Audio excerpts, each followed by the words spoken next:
Okay. Wow, looks like people are coming in slowly. Time now is 11. Let me do a quick intro to you guys, and then after that, I'll just pass the mic to you guys after that. So let me just share my screen first.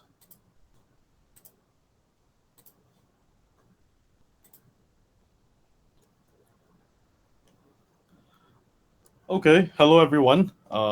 To those in the Zap space, and also those of you who are going to watch this recording later, welcome to our very first code along workshop titled Introduction to Hedera and Getting Started with Hedera APIs, led by Ryan from Swartz Labs and Varun from Archain. So really thank you to the two of you for taking the time to lead this code along. So I understand that Ryan will be starting first, followed by Varun. Now, for those of you who are here tonight, technically, I mean, I'm based in Singapore, right? So it's 11 p.m. over here tonight, right? But it's kind of like morning or afternoon in the rest of the world. So wherever you are, please stay and hang around because we do have a POAP for all of you to get, right? And when you collect all of the POAPs from the different workshops, you will get awesome swag. So each of the workshops will give out different POAPs, and within each POAP is a hidden word, hidden letter, right? And together all the letters form a nice word. Okay, so that's kind of like myself. I mean, this is kind of like a quick introduction for me. I'm not gonna take too much time. Everyone's rolling in, so yeah, let's get started. Thank you so much, everyone. It's a quick one. Okay, cool. Yeah. Thanks for that intro. So I'm just going to share my screen here. We'll get started. All right, so hopefully you can see that there. Okay, slideshow. All right, so let's jump in here. So I'm here with Varun. Varun, please introduce yourself after me. My name is Ryan, work at Swartz Labs, developer evangelist, specifically in education. I've been working in blockchain space for about 4 years now, 4 or 5 years. Starting out on the front lines of support, helping people out to figure out how to use the kind of tech that you can use to build on Web3. So yeah, that's where I'm coming at it from. I'm a teacher by training, and I come in and introduce you to Hedera and getting started with the Hedera APIs, and then Varun's going to dig in to some of the code pieces. So Varun, you want to go ahead? Yep, thanks, Ryan. So hi, I'm Varun. I'm based out of Hong Kong, and I'm representing Archain today. I'm the lead backend engineer at Archain. I started off in space around about the same time, 4 to 5 years ago. And an interesting fact is the first interaction with Web3 was at a hackathon as well. And I built a tokenization engine back then. It was a big, it used to be one of the popular tools to develop. And then from there, I started working for like a BCW group. And since then, I've been involved with Hedera for 2 years now. And excited to talk about show you guys some code snippets and how to interact with Hedera and its APIs. Cool. Thanks, Varun. That's super cool that you came in from a hackathon into the space. So like some of the other people here today might be coming in for the first time seeing this, and that's a really neat space to start. So if that's you, hit up an emoji in the chat there so we could know if you're coming in like this is your first experience. That'd be super awesome. It's great for us to know more about you as the audience too. All right. So let's see. So in this session, you're going to learn a number of things. So define DLTs. So define what Hedera is and how it compares to blockchain technologies, because it's not quite the same. Explain the role of the governing council, because that's also a bit different in Hedera. The plan for decentralization. And this is all pieces that we will hit as we go through this. And if you have any questions on this, please do put your questions in the chat. Abby is here to help from the Swartz Labs team. She's my colleague and she's awesome. And so, put your questions in the chat there too, and we'll get to them as we go through this and make sure that we can help you out in answering questions there. Okay, so let's get started here. We've got 30 minutes, and then Varun's going to be taking the stage. All right, so let's dig in. So let's get my notes. I got 2 separate screens here, so please bear with me to adjust this here. Usually I'm running on one. Okay, so we're starting with Web3 and decentralization and DLTs. So what exactly does that all mean? So the internet, how it came to be. So we're now on something called Web3, and Web3, of course, comes after Web2 and Web1. So Web1 is essentially like read. Web2 is like read and write. And then Web3 is like read, write, and own. So now that's where we're at now. So we can also own the content that we create and not just create it to be consumed by some large companies. So one more slide. Okay, that's where it is. Yeah, there you go. So there's the Web 1 analog era. Then we moved into the digital era.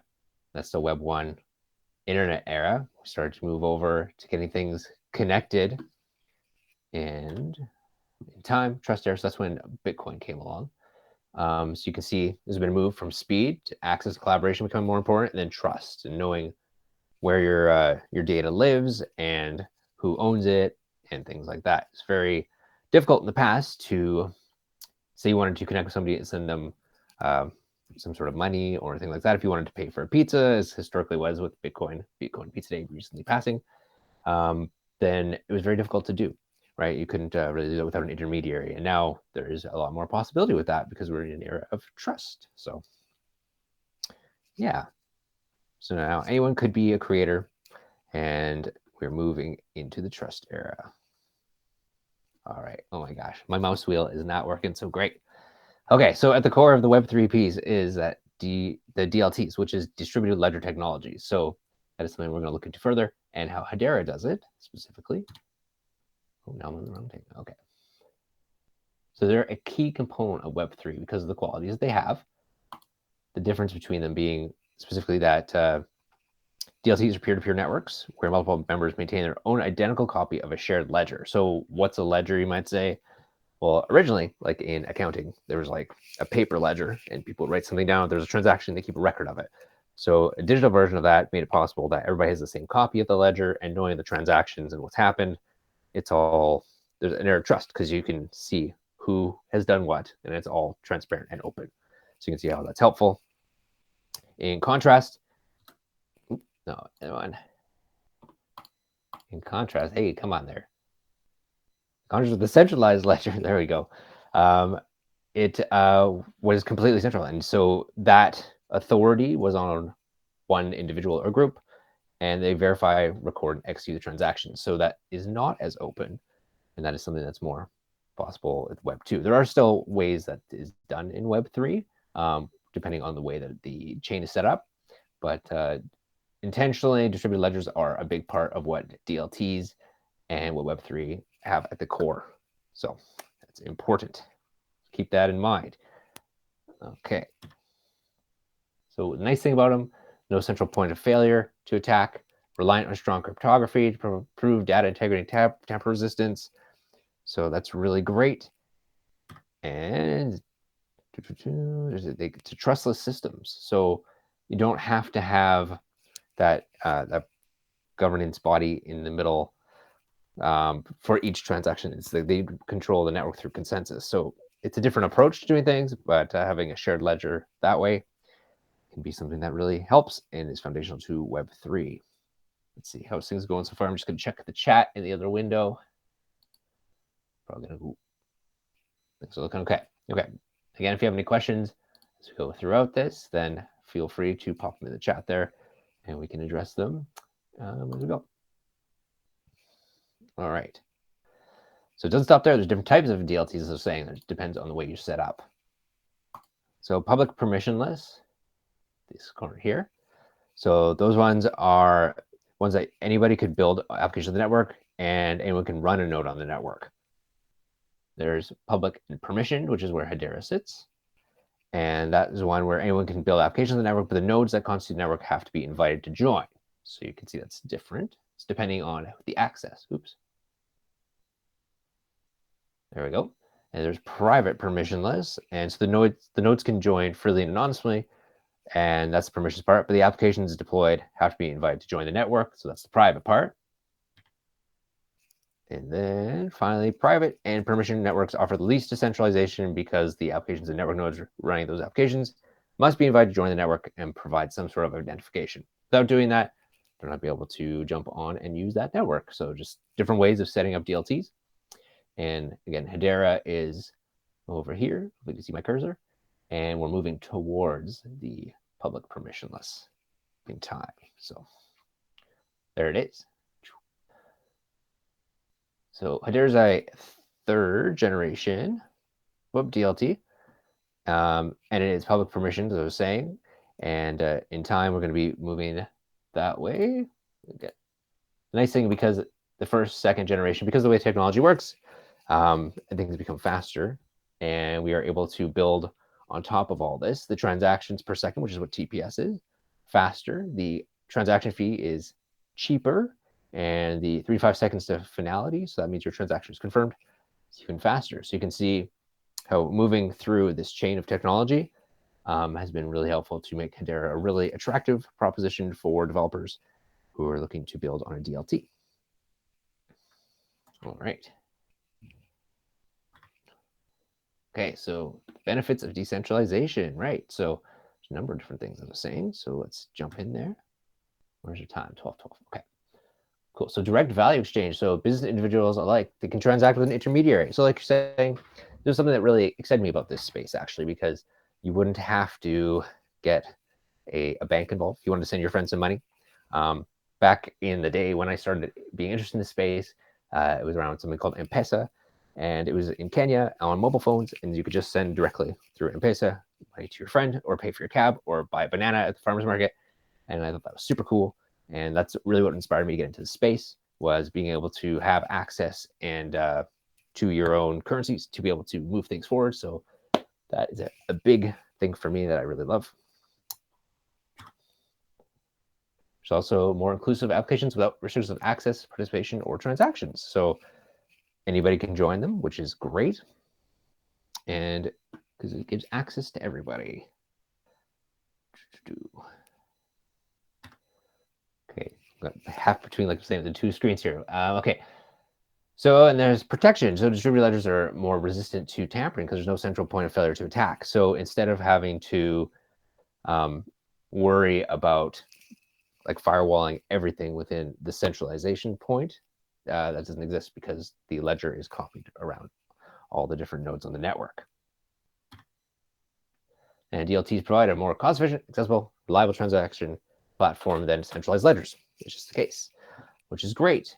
Removes intermediary, engages direct trust transaction, increases accessibility, and protects ledger with controlled mutability and means change and tamper appearance.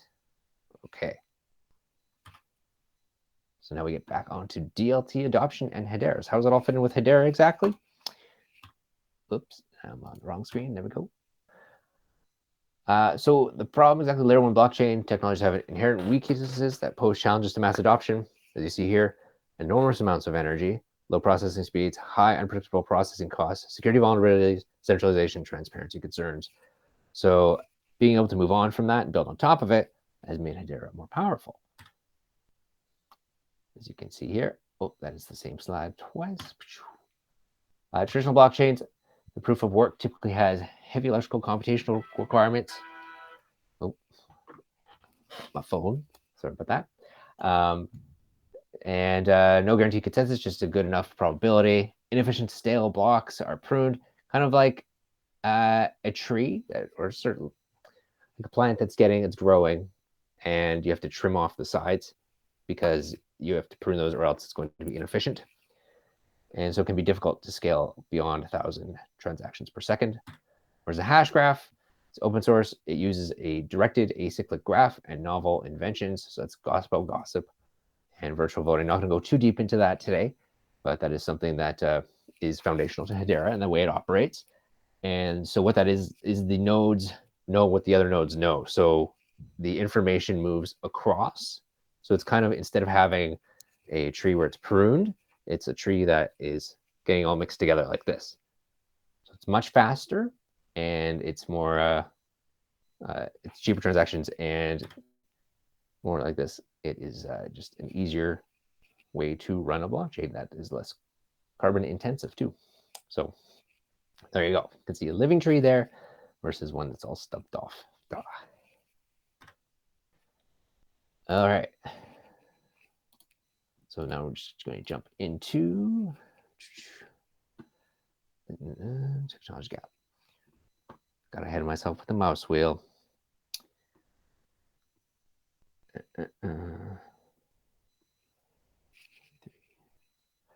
Okay, sorry about that. Okay, so at the core of the networks, Hashgraph consensus. We saw it's a consensus algorithm and data structure are alternative to a blockchain.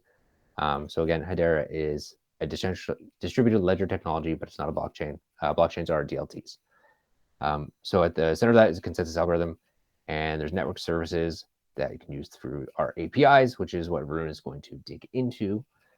So within that, we have consensus for use case for you to log transactions immutably, cheaply, and with high throughput. Tokenization for tokenizing everything from software licenses to vaccines to shoes, you name it. Anything that can be tokenized, you could do cups, you can do, there's carbon tracking on Hedera, for instance. There's a lot possible with that. And then we also have support for smart contracts for those use cases that require flexibility and programmability. So there's a lot possible within the services that are provided here on Hedera. And we're excited for you to jump in and start developing on here. And yeah, so how that fits together is that we have the Hedera Governing Council, which is on the left side. I'm pointing, I don't know if you can see that part, but I guess it's probably backwards on your side. But yeah, they run and operate the network. So this is a council of large companies and top universities around the world with well-known brands, reputations, and that brings decentralization, transparency, and trust to the governments of the network and how it's operated. On top of this foundation is where applications are built for data integrity, tokenization, decentralized identity, supply chain, payments, and a lot more. And I'll go into some of those use cases coming up here soon. And hopefully they might be something that helps for you thinking of the ideas of what you want to develop on Hedera as part of this hackathon. Okay. So governance, a little bit more about that. It's important because it is something that really differentiates the way Hedera works. So they can enforce changes with nodes. The clients know the node is conforming to changes, and they prevent forking of the state. So it helps keep things together. So it's a decentralized, because they're not all operating on the same node. It's on multiple nodes, but they work together. And yeah, that really keeps things moving and tight. And it's starting out, they're saying, from back here. It's probably too far back. The moving into a public access way of doing this rather than just private. So that's the long-term plan as we're talking about. So, but it does have a decentralized governance structure. So there's up to 39 leading global organizations, 11 unique industries, universities, nonprofits across 6 continents. Every member required to run a network node. So that's important. So the people who are on the governance council are also developers on it. And they have small influence, as one individual knows, they have equal vote. 5 committees, as you can see: membership, technical steering and product, treasury management and coin economics, legal, regulatory, and marketing. And I'm in the marketing part of things with Swirls Lab, which is one of the nodes on the network. As part of the developer experience, we work on that space there. Hence why I'm here with Varun today. And yeah, so 3-year maximum term with up to 2 consecutive terms, and additional members can be nominated to bring onto the council. Again, I'm just going to check over on the chat to make sure, because this stuff can be confusing. Okay. Looks like nothing there. All right, no worries. Oops, other way. Network decisions. So those feature decisions, this is what they work on. Sorry The to what, interrupt. Hello. the when, the fee model, node incentives, and they manage the treasury. So the governing council helps to keep things organized and moving forward. And that's what gives Hedera power to be able to work in a lot of different industries in a lot of different ways. So that's been really nice to see. It's that stability that really helps. There you go. So here's some of the companies that you may recognize, like Ubisoft and Standard Bank. Swirls, this is where Abby and I work. Boeing, yeah, there's a number of companies that are on here from different industries and parts of the world. So it's a governing council is an important part of the Hedera network. And Hedera today. So you can see it's grown. This is the last updated version, I think, of different parts of the ecosystem. And so we've got wallets on here, grants, accelerators. That could be something you're interested in as part of this, I'm sure. Industry associations, NFTs, stablecoins, payments, creator economy, Web3 ecosystems application. Yeah, there's a lot. There's a lot going on. So again, thank you for being here, because this is great to bring new developers into the ecosystem and help them get started with looking at developing here. So there's a lot possible. By the numbers, so we got 7 billion. It's actually up to 10 billion now, but this was a photo and I couldn't edit it. But yeah, it's actually up to 10 billion total mainnet transactions. 8497 max TPS. Again, that's transactions per second registered. So there's a lot going on. You can see the growth in the last year even has been really great. The number of transactions, the number of companies using Hedera for tracking their projects and the way that they're doing things has been really growing a lot. So it's really wonderful to see. And it is also the greenest blockchain. So right there, the kilowatts hours per transaction is 0.00000. I got the right number of zeros, 3. So yeah, less than Binance, Solana, all these different ones here, and 1,000 times less than a Visa transaction. So that's pretty cool. So if you're somebody who's concerned about reducing carbon intensive things within your developer work, which I think should be something that everybody is concerned about, then there's a great place to develop your products here. And so in time, we are growing. Make sure I'm on the right spot here. Okay, so there's 3 phases. Okay, so with the governing council, so it starts out with the reputable companies, as is now, and universities operating the network in all continents except Antarctica, many countries, many industries, different cloud providers, and changing over time. So that's where things are now. And the second one is it opens up to KYC nodes and nodes from the community where everyone knows who they are. And then so staking and community nodes are part of that. So that's coming up. In phase 3, thousands of permissionless nodes. So that's when it's anonymous nodes. So it's when we get to the public and permissionless version of the DLT that we're moving towards. So yeah, it's taking some time and we're doing it in a planned way so that it works and is solid. And so that's why it's being rolled out this way. Yeah, so let's see. I'm just going to pop over before I go into the next slide here. Any question? Oh, I see a thanks. Oh, there are some questions. How is Hedera different than Constellation DAG? Are these slides going to be available after? Let's get my hands on this one. Okay. Thanks. Okay. So the slides we can send for availability. Yeah, absolutely. That can be a thing. For sure. I'm sure the team who's working on the hackathon would be able to do that. I can just send them. Confirm that would be great. Okay. And I was different than Constellation DAG. I'm not as familiar with Constellation DAG myself, so I wouldn't be able to speak to that. But Nolala, if that is something you want to get more info on, there is at the end of this a form you could fill in, and we can get connected that way, or I could get connected with you on Twitter or a place like that, and I can get that answer for you. It's not important for me to do, unless Abby has an answer for that, but I'm not sure she will off the top of her head, but sounds like it's all good. Okay, yeah. So yeah, please do reach out to me on Twitter or we'll get connected after this. So make sure that we'll have that. Oh, and the uploading is getting recorded. Okay, perfect. Good stuff. Okay, keep on moving here. So Hedera helps you meet strict requirements in the following areas. So if you're working in a space that is highly regulated, this is really helpful.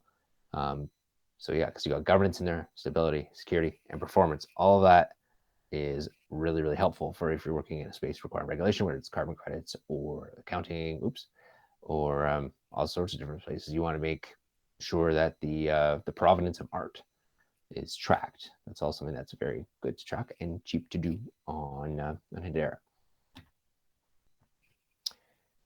So yeah, okay. So yeah, there's a lot possible. So the mirror net, this is what coming into Varun's section here, with the how he's working. So yeah, you can submit different things in the main net and the mirror net. This is different than a lot of other chains. So just as a heads up, the mirror net itself, it has all the history on there, and this keeps things faster. So the main net has the transactions, and then the mirror net holds the history. So just as a general understanding, that's a really great way to understand what's happening on Hedera when you're doing development as a basic area. But again, Varun will be able to dive into more specifics on that, on how he's doing with Archain. In scalable transactions, yeah, so quick 10,000 TPS in a single shard.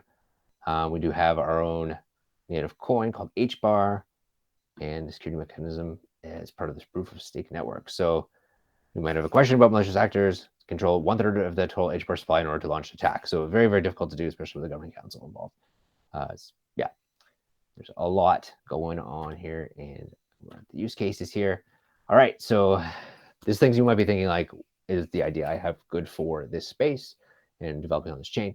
These are some things that could help you decide that, and we're going to go into some use cases here quickly because Varun's almost up here and I'm on a half hour right away. So yeah, so these areas in here, the resiliency, the speed, security, automation, reconciliation, all those pieces really help. Like if you're looking for those things for what you're developing, that's something that's really helpful. Composability and compounding, auditability, that's really great. Testability, collaboration, yes. Privacy and selective disclosure, inherent lack of trust between parties. If that's something that is a constraint requirement, then it's a great place to do this. So let's look at some use cases here. So this is one of my favorite ones. This is called atma.io, and it is connected product by Avery Dennison. And over 30 billion items connected with 300 items added every second, over 5,000 global factory participants, which is insane. The number of transactions. This is a big part why the transaction speed got, the number of transactions. And yeah, so it records the supply chain events using the Hedera consensus service to establish an immutable and verifiable history for every product. In addition, while leveraging the Hedera Guardian as an open source tokenization service for discovering environmental, social, and governance assets and reducing, or ESG, and reducing the carbon footprint of supply chain and production activities. So that's pretty great. I like that one a lot. I think it's pretty neat how it brings it into regular people's hands to be able to use this DApp to be able to help make things better for the world. Collectibles and NFTs. So there's a lot possible with that. And we've got a number of different dApps on the ecosystem to doing that, including Siki here. Provides social platform for gamification tools for music artists to play limited edition music tracks, albums, NFT collections, or collectibles rather, enabling digital collectible vinyl, and add community engagement tools. So that piece in there and having the ownership and the NFTs baked in can be a really way to get more utility within your app. And I think we're gonna have to skip some of these because I'm running short on time here. Yeah, so this one here, I really think this one's cool. So Hollow Systems, they use Hedera consensus service to log each piece of uploaded media's metadata, providing a tamper-proof, cryptographically secure record of evidence. So that's pretty important when there is a conflict for history. So yeah, over 2 million people have been warned of and been able to verify events in certain conflict zones while providing over 250,000 in reductions in individuals facing trauma. So that's pretty amazing. FPOS, I'm not sure if it's used outside of Australia, but it's pretty big in Australia, and it's aims to seamless Australian payment experience for web users by providing alternative traditional to online paywalls and subscriptions. So this has been a really great one for the ecosystem too, and proud to see that there. Okay, I'm gonna have to move through these. Okay, so we're around now half hour here. Okay, so Varun, I'm gonna hand it over to you. So I'm gonna stop sharing here. Yep, sounds good. Let me share my screen. Okay. Let me know if you guys can see my deck. Yes. Okay, yep. Well said. So good. Thank you, Ryan, for an excellent presentation and for educating us about how awesome Hedera is. I'm sure everyone listening in realizes the potential of the underlying technology and the capabilities of applications that can be built on top of it. However, some of you present here might not be Hedera developers. This might be the first time you're touching the technology or like Web3 in general. And to get you guys started, that's where Kaya kind of comes in. So Archain provides a set of comprehensive development tools and a full suite of APIs that are catered to your development needs. And like any other infrastructure gateway, we're obviously focusing on being fast, highly available, scalable, and as a developer experience, we want to provide.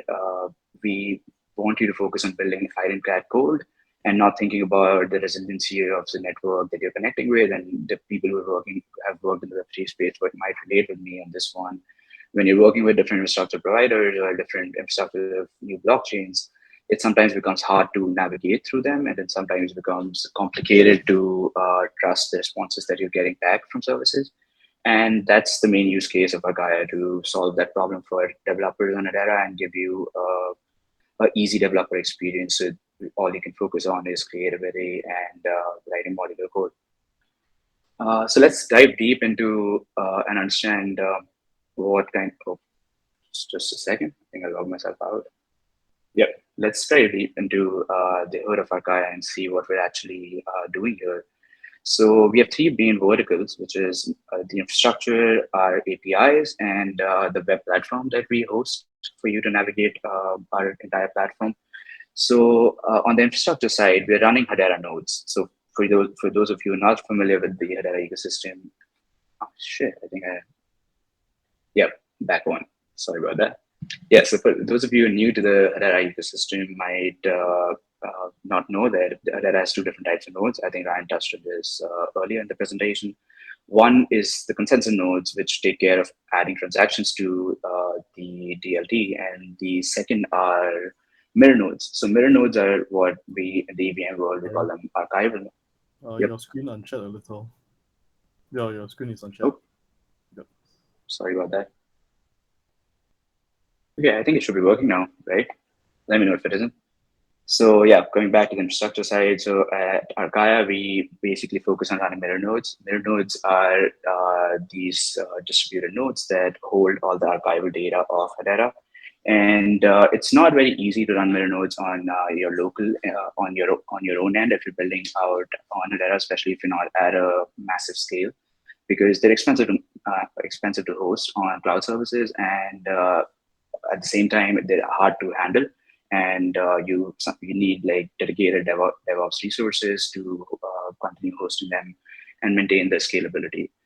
On the platform side, we do have a web dashboard that I'm going to go into in the demo. And for the APIs, we provide like full suite of APIs that allow you to read and write onto Hedera and interact with Hedera, different components of Hedera. The four main pillars on the API sides are the JSON RPC relay, which people on the EVM world will be familiar with, the gRPC service, the REST API, and Archive's proprietary WebSocket service called the Watchtower. So yeah, diving a little bit deeper into what these APIs really do. So there are two main parts of, I'd like to segregate Hedera development into two main parts. One is working with native Hedera components and let's say native HBAR. And that's where the REST API comes in. So if you look at the bottom right of the screen, the REST API, it helps you fetch native Hedera information from the mirror nodes.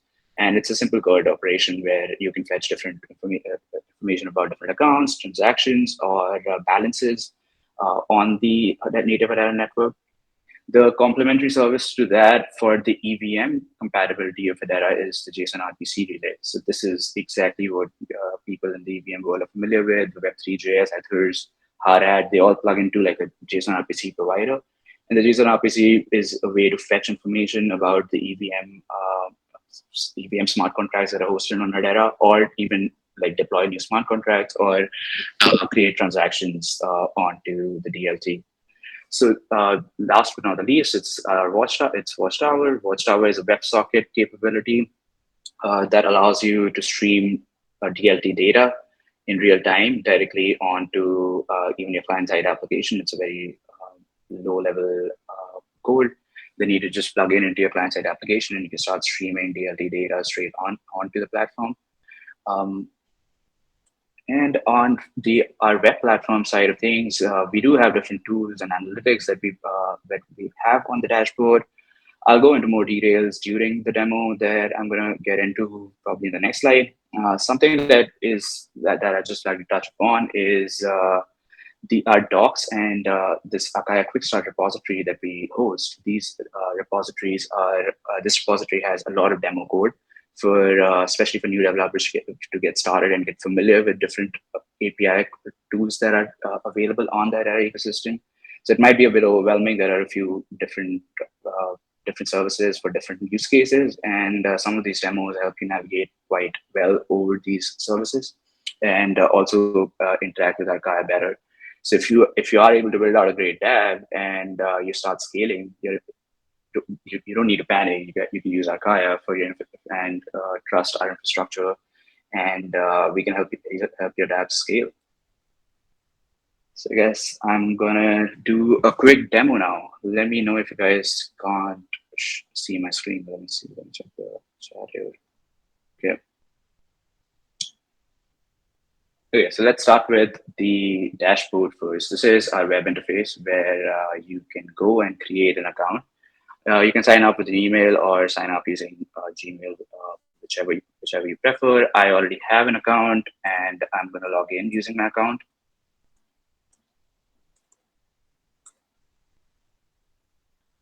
So something that is interesting is that we have different services based on free tiers and paid tiers. So Watchtower, the WebSocket service, is only accessible for paid tiers. But with our collaboration with Swirls, we've made sure that all of you guys have access to paid credentials of Archaia. If you look at your hackathon onboarding docs, you should be able to find Archaia credentials. And if not, you can reach out to support and they'll be able to hook you up with the custom URLs that you can access different services with, and the API key that you need to provide authentication on our systems. So inside the project, this is if you do create a free account, which I would suggest that you guys do, you can create your own projects. And within the project settings, you can see the API key. Here, you can regenerate it if you think it's been compromised. And you can see all the different services that we offer: the REST API, the Watchtower, JSON RPC, GraphQL. We also have GraphQL in like an alpha version. I'm not going to talk about it too much because the capabilities of GraphQL at this point are a bit limited, but could be interesting for you guys to look into. You can find more details about it on the Archaia docs. But something that I definitely want to touch upon is, so we created this tool at Archaia because I started off as a Hedera developer as well, and I realized that it's sometimes becomes hard to navigate through all the different services that are out there, and a visual tool would really help me understand what are the capabilities of these APIs and what can I actually fetch, what type of data can I fetch from it, and how can I make like state changing calls to the DLT. So if you see what's going on here is we're connecting to the Hedera mainnet, we're going to make requests to the Hedera mainnet, and we're going to try to fetch some data. There's a drop down of what you can fetch, so it's pretty straightforward. You can either fetch transaction related data, accounts, balances, and so on. So let's say I go with accounts, and there are different ways of parsing all the accounts that are on Hedera. And these are some by ID, by public key, some accounts that do not have any balance in them, in order to understand like how many active accounts are there on the network. You could do your analysis based on your use case. I'm just going to make a simple accounts call and fetch all the accounts that exist on Hedera. So I'm going to select the Tribe Hackathon project that I've created, and the API key of that project pops into the editor here, and I can just press the send request button, and the live result pops up on the right-hand side where you can see account 0.001's details. Let's say right now I'm able to fetch like 25 accounts, but if I want to increase the number, let's say your use case requires polling archival data, you can always set the limit to 200, which is a custom feature on Archaia. You can't go beyond 100 on like any public service that you're using out there. So you can bump it up to 200. You can send in requests, and now you'd see that there are 200 accounts here. I'm not going to open this. It's going to take some time to go over it.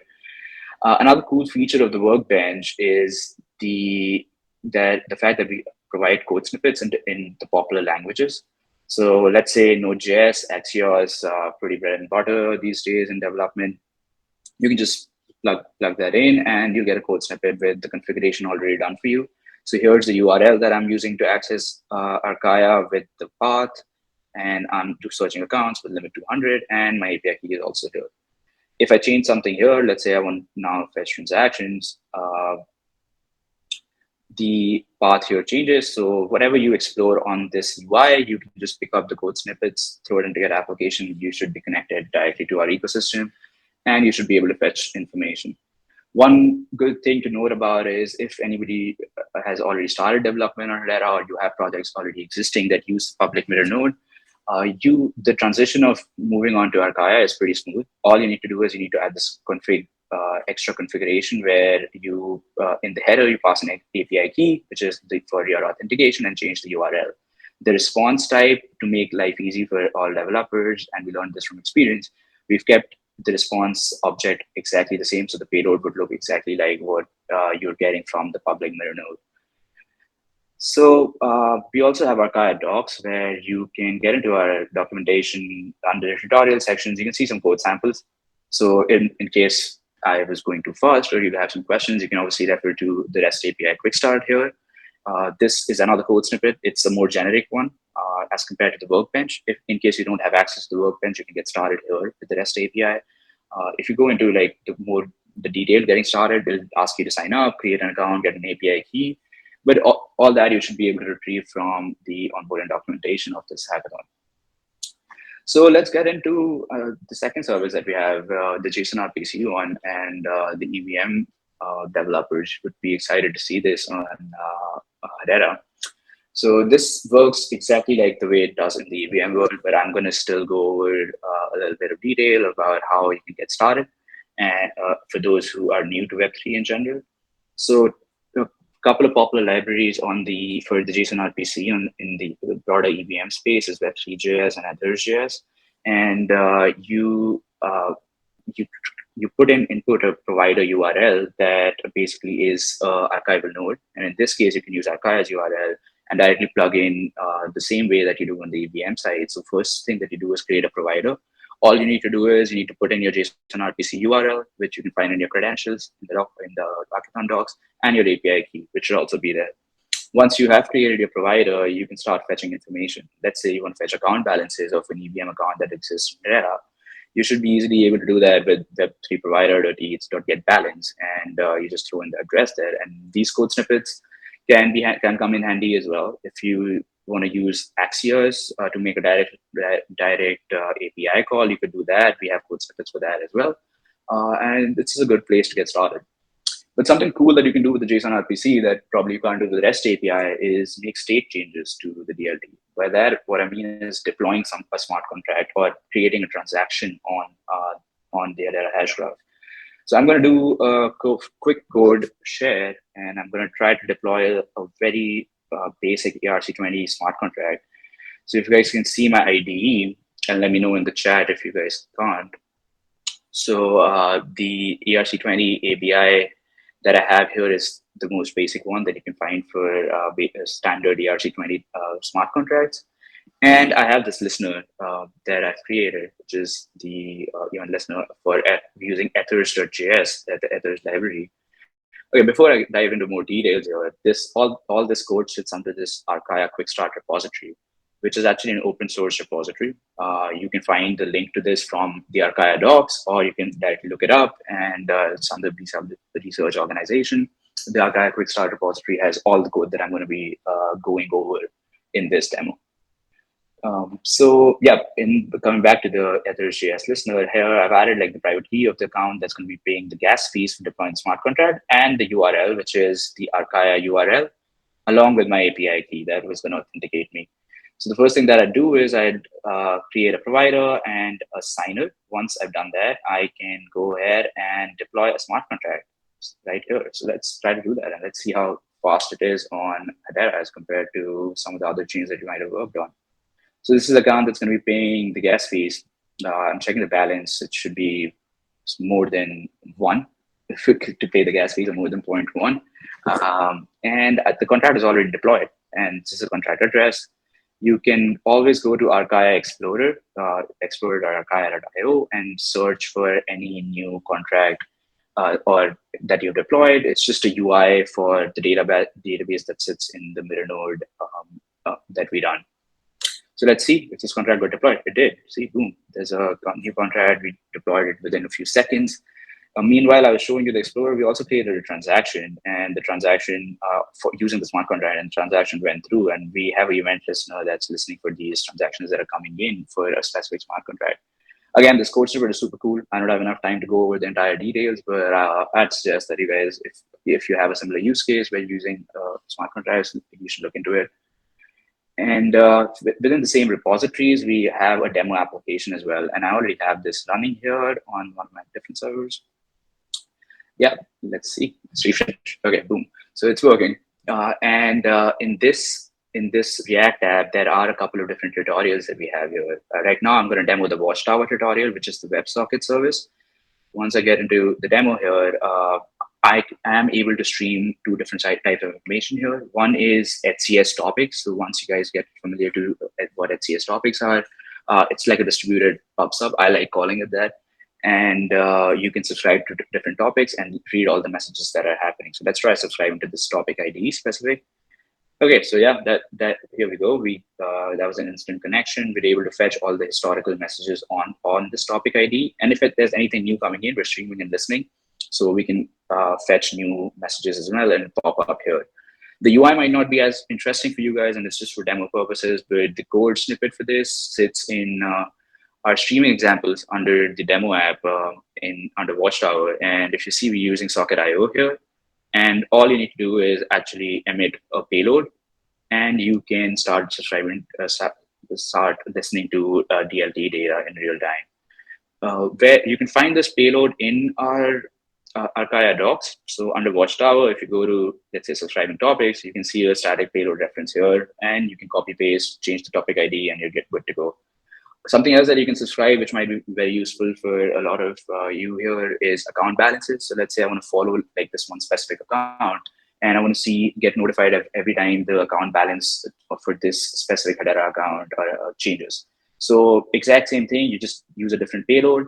You send that using Socket.io or any library for handling WebSockets, and you just emit that payload, and the connection will be created, and you'll be able to listen to any new changes happening on the account side.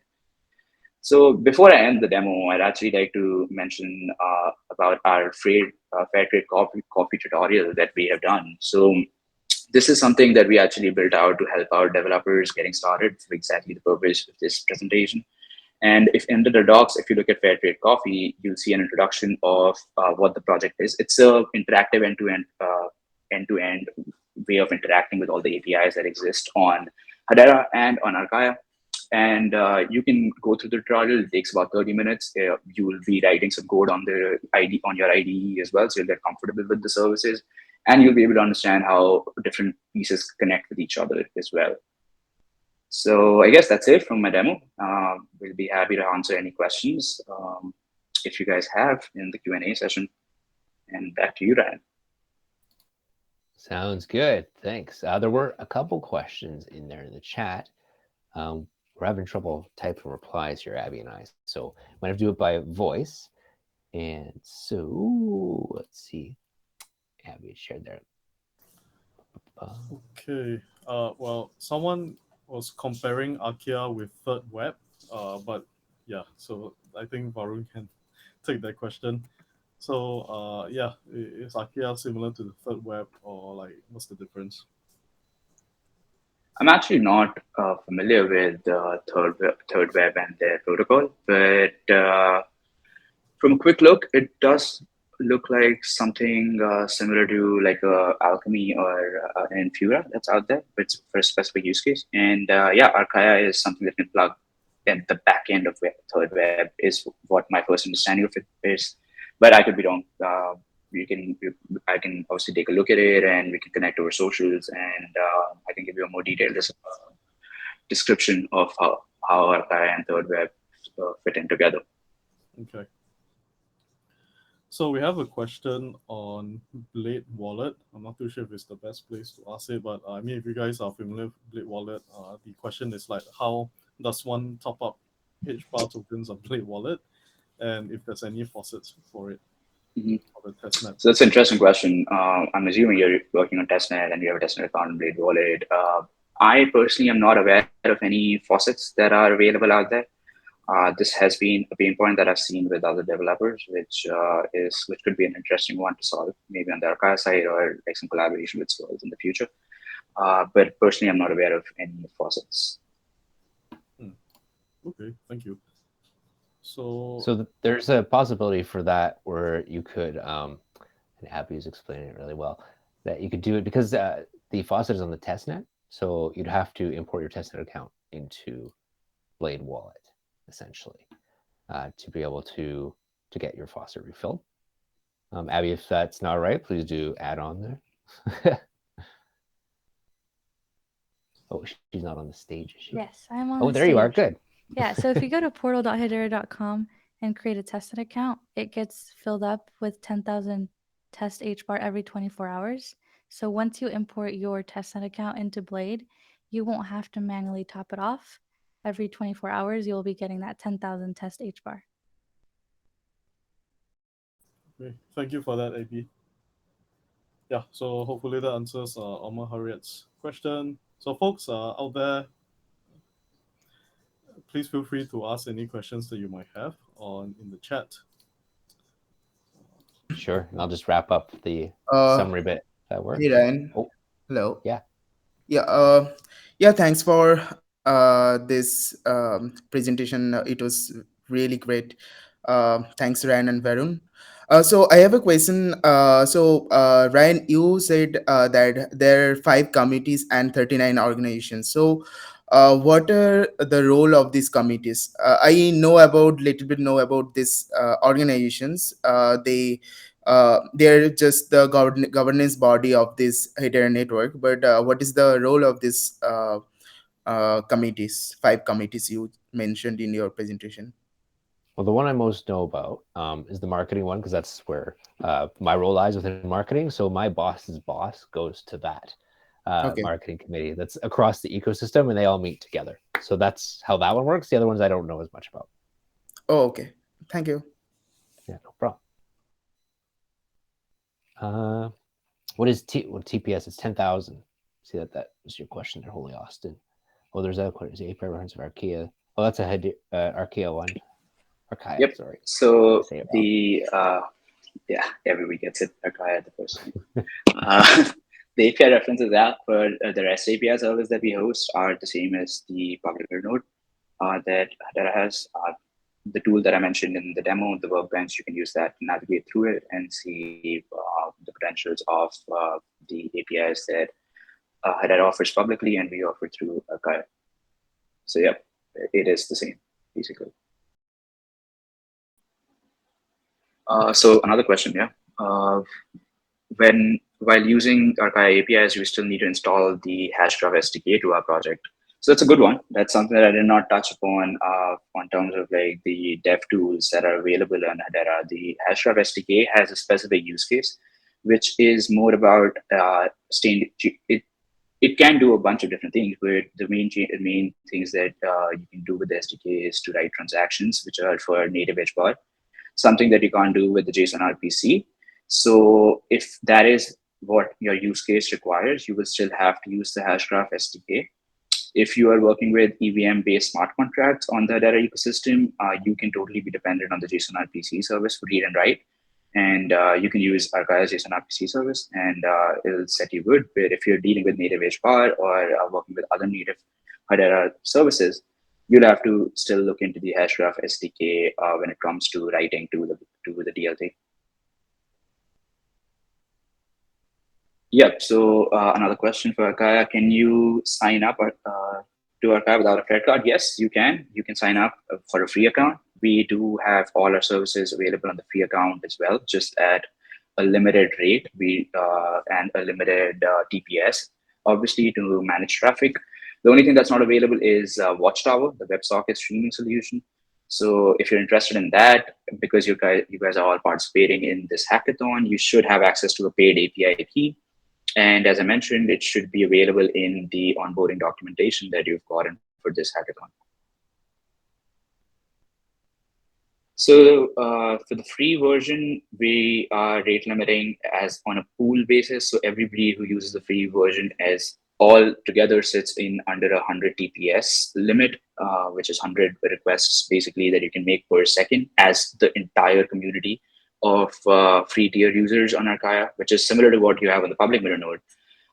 But with the paid versions, it's completely customizable. So we have clients with dedicated TPS of up to 2,000 or even more, just dedicated for them. So it depends on how you scale, and we're happy to get into a conversation and cater a solution that fits your use case better.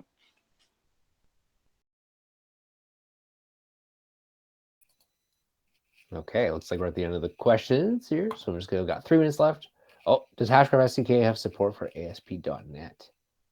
I don't think that's one of them. No. Whoops. No, I could answer that one. Yes, so thank there's you, a Abby. community authored .NET Abby, please. SDK, but it is not being maintained by this World's Labs engineers. And have a request limit. That one there. Yep, so it does have a request limit, but it has this feature that we have for enterprises, which is called auto scaling. I think that's switched on that account. So even if you go beyond the request limit that is available, you should still be able to fetch data that's based on our partnership with Swords Lab. Okay, cool. I'm just gonna put, while creating a project. Okay. There's lots of questions. This is good. That's one for you, Varun.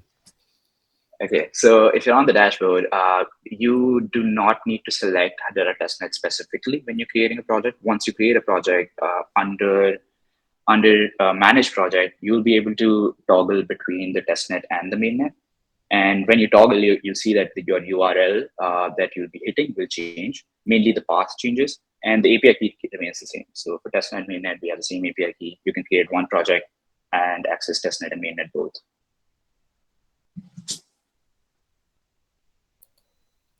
Okay, cool. So I know it's getting late there, and everybody's probably ready for bed. So I'll just share this one last slide here. So, oops. If you want to get more, you can get, send a copy of these slides to the team so they can send them to you. So you'll have that. So you click on these links, but there's a lot possible jumping further into learning on Hedera. Yeah, and just as you're approaching this hackathon, just try to be really open, and hopefully you can get into a space of creativity. Yeah, because creativity is intelligence, having fun. So yeah, just that's something that I hope for all of you who are here today, and in general, that people can really dig into that inspiration to create dApps that work for people and are inspired to do them. So if you do have feedback on today's learning, we welcome it. Scan the QR code below. I'll leave this up for a moment here to share your thoughts. That'll come directly to me. So it'd be great to hear about what you think about how the presentation went today. And if there's anything about Varun, I'll make sure Varun gets it too. Yeah, so that's where we're at. I guess I don't know if there's anything else from the hackathon team, tribe, or